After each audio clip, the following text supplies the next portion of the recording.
శ్రీ మహాగణాధిపతయే నమః. శ్రీమాత్రే నమః. మాచిరాజు భక్తి ప్రేక్షకులందరికీ నమస్కారం. సంకష్టహార చతుర్థి సందర్భంగా గణపతిని ఏ విధంగా పూజిస్తే అష్టైశ్వర్యాలు భోగభాగ్యాలు కలుగుతాయో ఈ వీడియోలో మనం తెలుసుకుందాం. సంకష్టహార చతుర్థి ఆదివారంతో కలిసి వచ్చింది. ఆదివారంతో కలిసి వచ్చిన సంకష్టహార చతుర్థి సందర్భంగా కెంపు మీద చెక్కిన గణపతిని పూజిస్తే విశేషమైన శుభయోగం కలుగుతుంది. లేదా ఎర్ర చందనపు చెక్కతో తయారు చేయబడిన గణపతిని పూజిస్తే విశేషమైన శుభయోగం కలుగుతుంది. కాబట్టి ఆదివారంతో కలిసి వచ్చిన సంకష్టహార చతుర్థి సందర్భంగా మీకు వీలైతే మాత్రం ఎర్ర చందనపు చెక్కతో చేసిన గణపతిని కానీ లేదా కెంపు మీద చెక్కిన గణపతిని కానీ పూజా మందిరంలో ఉంచి పూజ చేసుకోండి. గణపతి విశేషమైన అనుగ్రహం వల్ల సకల శుభాలు కలుగుతాయి. అలా వీలు కాని పక్షంలో ఎరుపు రంగులో ఉన్న ఏ గణపతినైనా సరే తెచ్చుకొని పూజా మందిరంలో ఉంచి పూజ చేసుకోండి. ఇలా చేసుకున్న ఉత్తమ ఫలితాలు కలుగుతాయి. అలా వీలు కాని పక్షంలో బంగారు గణపతి, వెండి గణపతి, రాగి గణపతి లేదా మట్టి గణపతి లేదా శ్వేతార్క గణపతి, తెల్ల జిల్లేడుతో చేసిన గణపతి దేన్నైనా సరే పూజకు ఉపయోగించుకోవచ్చు.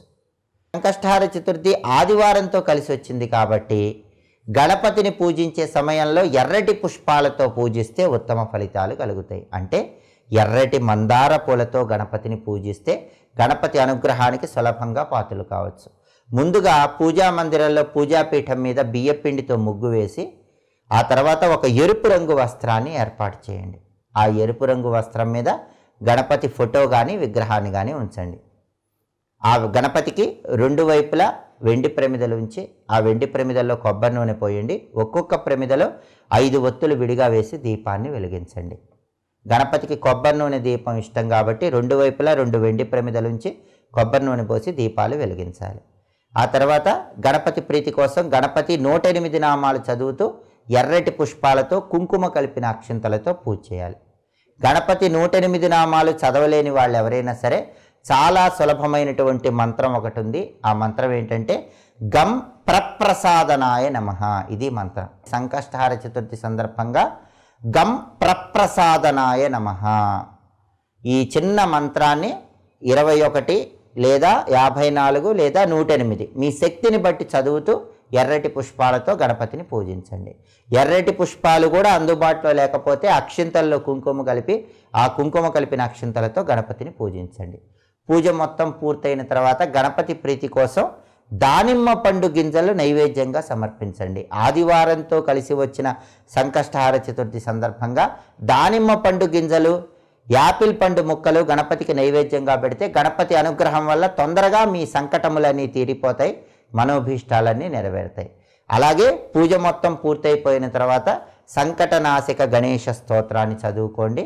దానివల్ల ఉత్తమ ఫలితాలు కలుగుతాయి. ఆ స్తోత్రం చదువుకోలేని వాళ్ళు గణపతి షోడశ నామాలు చదువుకోండి. గణపతి అనుగ్రహం వల్ల విఘ్నాలన్నీ తొలగింపజేసుకోవచ్చు. అలాగే మీరు గణపతికి పూజ చేసే సమయంలో విపత్కర పరిస్థితులు ఉన్నట్లయితే, అంటే తీవ్రమైన కష్టాలు ఉన్నట్లయితే మాత్రం ఓం గూం హేరంబాయ నమః ఈ మంత్రాన్ని 108 లేదా 54 లేదా 21 సార్లు చదువుతూ గణపతిని పూజించండి. ఓం గూం హేరంబాయ నమః. తీవ్రమైన కష్టాల నుంచి బయటపడటానికి ఈ మంత్రం చదువుకోండి. లేదా మనోభీష్టాలు తొందరగా నెరవేరటానికి గం ప్రప్రసాదనాయ నమః ఈ మంత్రం చదువుకోండి. ఈ 2 మంత్రాల్లో ఏ మంత్రం చదివినా ఉత్తమ ఫలితాలు కలుగుతాయి. ఇలా ఆదివారంతో కూడిన సంకష్టహార చతుర్థి సందర్భంగా గణపతిని పూజించండి.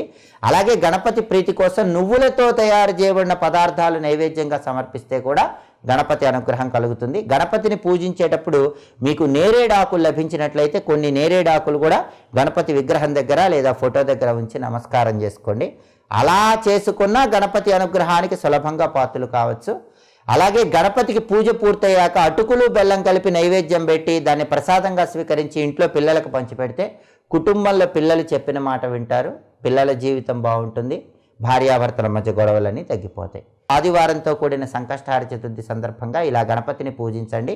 సకల శుభాలను సిద్ధింపజేసుకోండి.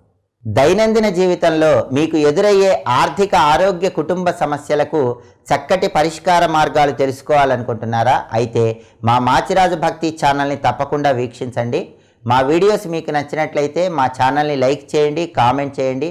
మా ఛానల్ వీడియోస్ 10 మంది మిత్రులకు షేర్ చేయండి. మా ఛానల్ని సబ్స్క్రైబ్ చేసుకోండి.